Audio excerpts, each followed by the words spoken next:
उसमें अब आप लोगों को ज़रा थोड़ा एजुकेट करें कि अगर सपोज़ गिल्हड़ उसको दुपट्टे के साथ ही नहीं सिर्फ मतलब कवर कर देना या कॉलर के साथ, उसको किस तरह प्रोसीड करना चाहिए अगर एक पेशेंट आ गया है आपके पास? अच्छा डॉक्टर अली, इस तरह है कि हर गिल्हड़ की बीमारी के लिए ऑपरेशन की ज़रूरत नहीं होती। Right, right. सबसे पहले कुछ गिल्हड़ की इकसाम है जिनमें दवाइयाँ देने से, इवन जिसको हाइपोथायराइडिज्म कहते हैं, जिसमें आयोडीन की कमी की वजह से या किसी इंट्रिंसिक एंजाइम की कमी की एंजाइम की वजह कमी से की वजह गिल्हड़ से। बढ़ जाता है।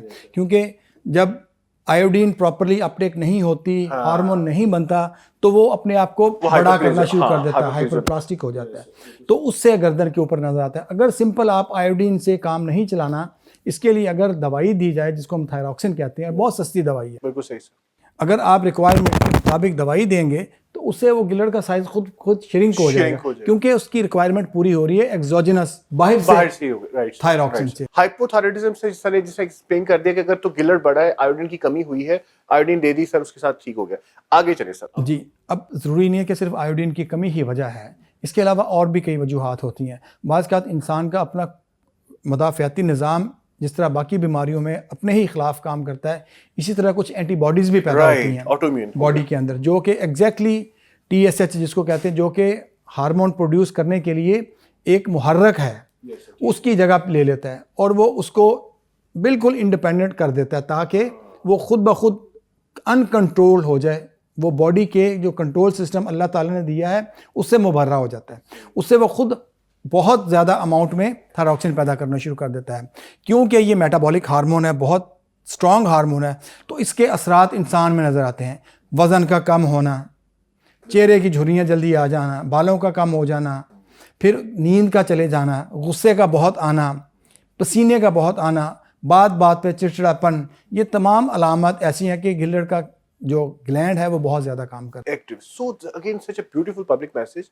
आप नोट करें कि एक तरफ गिल्हड़ बढ़ रहा है थायराइड की कमी की वजह से, दूसरी तरफ अगर अंदर ही कोई हार्मोन सर मेटाबॉलिकली या खुदा ना खास्ता कोई कैंसर की वजह से अगर वो बहुत ज्यादा उसको स्टिमुलेट करना शुरू कर दिया, TSH जिस तरह ऑटो इम्यूनिटी की वजह से, तो उसकी वजह से भी ये सारे के सारे, इसमें वेट लॉस हो गया सर, आपने बिल्कुल झुर्रियां का ऐसे ही बता है। दिया, हाथ में पसीना आना, गुस्सा आना।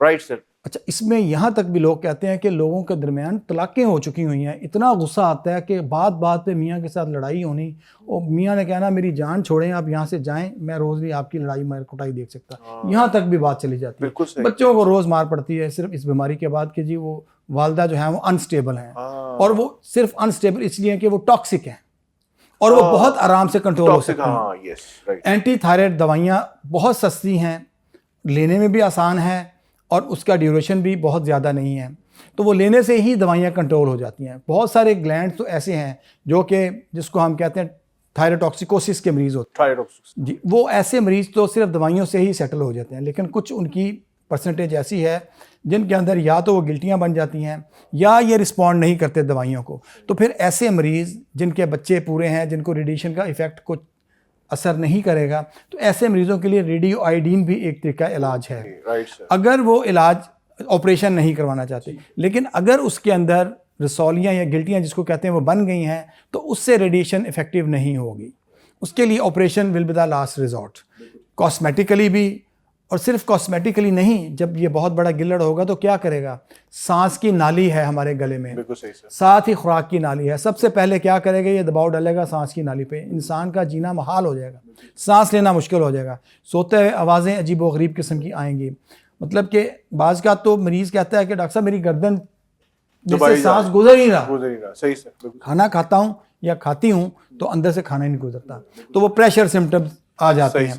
तो ये दूसरी वजह। और तीसरी टॉक्सिसिटी जो मैंने आपको पहले बताई है कि इंसान की ज़िंदगी जो है वो वबाल बन जाती है इस बीमारी के बाद, जब तक कि उसको कंट्रोल करके उसका इलाज ना किया जाए। सो इसका मतलब ये है कि हमने अभी साइकाइट्रिक इश्यूज किए थे और उसके अंदर हमें थायराइड का वर्कअप भी रखना लाजमी है। So ladies and gentleman, this is very important message कि अगर एक पेशेंट को बहुत ज़्यादा गुस्सा आ रहा है और एंगर मैनेजमेंट या एंगर थेरेपीज ले रहा है, क्योंकि साइकाइट्रिस्ट भी हमारे आपके पता है, हमें एक दो दफ़ा उनको इस बात में किया था एंगर मैनेजमेंट के ऊपर, तो इसमें आपका थायराइड का रोल भी है। इसका मतलब है अगर वो टॉक्सिक थायराइड या थायरोटॉक्सिकोसिस के अंदर है या हाइपरथायराइडिज्म के अंदर है, तो may be the anger issues, mental issues आना शुरू हो जाए। बिल्कुल ठीक कह रहे हैं आप डॉक्टर अली, ऐसा ही है कि एंगर तो इस कदर ज़्यादा होती है कि इनटॉलरेबल होती है, कोई भी बात, जो भी तबीयत के खिलाफ बात हो जाए तो बंदा लड़ने के लिए और तैयार उसका होता है। मैनेजमेंट में सिर्फ दवाई एंटी थायराइड ड्रग्स देते हैं और उसके साथ आप राइट सर। ये हो गया सर मेडिकल मैनेजमेंट और इस गिलर्ड का थायराइड हार्मोन का,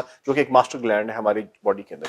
सर अब थोड़ी सी हम बात करना चाहते हैं, और सर आपने साथ रेडियो, अगर सपोज एक पेशेंट थायरोटॉक्सिकोसिस का या हाइपरथायराइडिज्म का, यानी कि उसका थायराइड हार्मोन ज्यादा बन रहा है और वो सर्जरी नहीं करवाना चाहता, तो रेडियो आयोडीन बिल्कुल ऐसे ही, क्योंकि वो सर वो टेकअप कर लेगा थायराइड वो भी एक तरीका ग्लैंड, तो वो इलाज उसके है, साथ बिल्कुल। उसको कर देगा, वो उस तरीका है। अब सर हम उन सबसे बड़े जो और सबसे मुश्किल जो है काम, जिसके ऊपर हमें पूरी दुनिया और पूरी जो इस वक्त मीडिया वो ये सुनना चाहेगा आपसे, कि अगर हमें इसको सर्जिकल इंटरवेंशन करनी पड़े, एक तो ये कि कौन सी इंडिकेशन है जिसमें आप कहेंगे कि नहीं अब सर्जरी लाजमी है।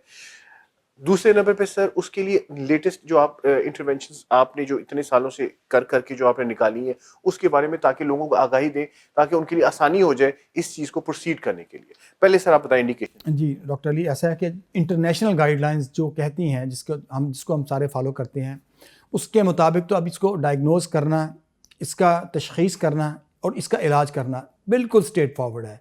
सेट एक पूरा का पूरा एक प्रोटोकॉल है जिसको हम फॉलो करते हैं। अगर कोई मरीज़ हमारे पास गिलड़ के साथ आता है तो वो 2 या 3 किस्म के गिलड़ होते हैं। या तो सिंपल हाइपरथायराइडिज्म के साथ होता है, अभी उसमें गिल्टियाँ नहीं बनी, जो कि इलाज दवाइयों के साथ करते हैं। प्रॉब्लम कब होती है? जब एक गिल्टी रसौली या मल्टीपल कई रसौलियाँ उसके अंदर बन जाती हैं, जिसको हम मल्टी नोडुलर गाइटर कहते हैं। मल्टी नोडुलर, और जिसमें एक बनती है उसको हम सॉलिटरी नोड्यूल कहते हैं। सॉलिटरी नोडुलर, जो सॉलिटरी नोड्यूल है दैट इज़ मोर डेंजरस, क्योंकि अगर वो फंक्शनल है फिर तो वो टॉक्सिक भी हो सकता है, जिसके अंदर वो हार्मोन बहुत प्रोड्यूस कर रहा है या वो नॉर्मल हार्मोन प्रोड्यूस कर रहा है। और तीसरी इसकी एक शक्ल है जिसके अंदर ये हार्मोन प्रोड्यूस कर ही नहीं रहा, जिसको हम कोल्ड नोड्यूल कहते हैं। तो ऐसे में 20% चांसेस होते हैं कि इसके अंदर कोई ना कोई कैंसर के जरासीम आ चुके हैं, कैंसर डेवलप हो रहा है। यानी कि सर अगर किसी की गर्दन पे गिल्टी है और वो गिल्टी एक कोल्ड नोड्यूल के तौर पर, आपको पता है कोल्ड नोड्यूल से मुराद सर की ये है कि उसके अंदर एक्टिविटी नहीं, यानी कि उसका हार्मोन की प्रोडक्शन ज्यादा नहीं हो रही। अगर हम थायराइड स्कैन करवाते हैं, अगर वो हाइपर फंक्शनिंग है तो वो हमें वो थायराइड स्कैन के ऊपर ब्लैक नजर आएगा। हाँ। और अगर वो नॉर्मल फंक्शनिंग है तो वो ग्रे नजर आएगा, और अगर वो व्हाइट नजर आता है तो इसका मतलब है नॉन फंक्शनल। और non functional is more dangerous. लेकिन मल्टी नोडुलर गाइटर में भी टू सम एक्सटेंट मैलिग्नेंसी के चांसेस हैं in a later time, yes, in the decades. तो वो भी उसी को भी ऐसे नहीं छोड़ सकते हैं। So, इसका पब्लिक मैसेज ये कि अगर कोई नोड्यूल आता है, बेसिकली तो सारी नोड्यूल ही ऐसे ही बिल्कुल ऐसे फील होगा गले के अंदर कि किसी को आपको फील होंगी या गिलड़ की शक्ल में कि बढ़ गया है गर्दन फूल, बिल्कुल। तो उसमें आपने उसको फौरी तौर पे थायराइड स्कैन जिसने आपने फरमाया और साथ थायराइड फंक्शन टेस्ट करवा लिए। ये तो चलें थायराइड फंक्शन हो गया या थायराइड, ये दे आर स्पेशलाइज्ड टेस्ट, लेकिन the very simple test is just ultrasound.